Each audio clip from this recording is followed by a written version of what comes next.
Mexanika korobka mashina haydasangiz, yog'ini qachon alishtirgansiz, bitta eslab qo'ying. Alishtirmagan bo'lsangiz, videoni ko'ring. Sizga tegishli. Tepamda turgan mashina Spark yurgani 200-300 mingdan aniq o'tgan. Korobkasini yog'ini alishtirmagan. Ahvolini ko'rsatamiz. Qaranglar.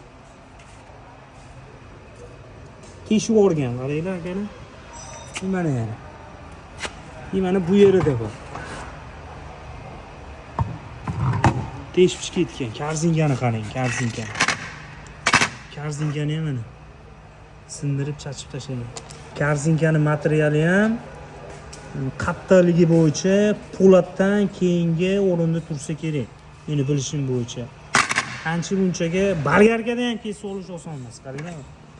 Mexanika Spark mana. Starterga ham ozgina zarar ziyon yetgan.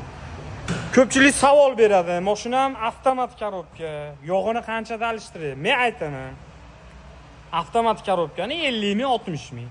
Mexanikani 100 ming, 150 ming. Zarari yo'q, ertaroq alishtirib qo'ysanglar. Foydasi bo'lsa borki, zarari yo'q. Bu videoda mexanika mashina olib haydab yurgan Damazmi, Tikomi, qizig'i yo'q, Matizmi tanishlarga jo'natib qo'yinglar. Mexanika haydaydiganlar bo'lsa kommentariyada yozinglar. Qachon oxirgi marta alishtirgansiz? Like bosib qo'ying.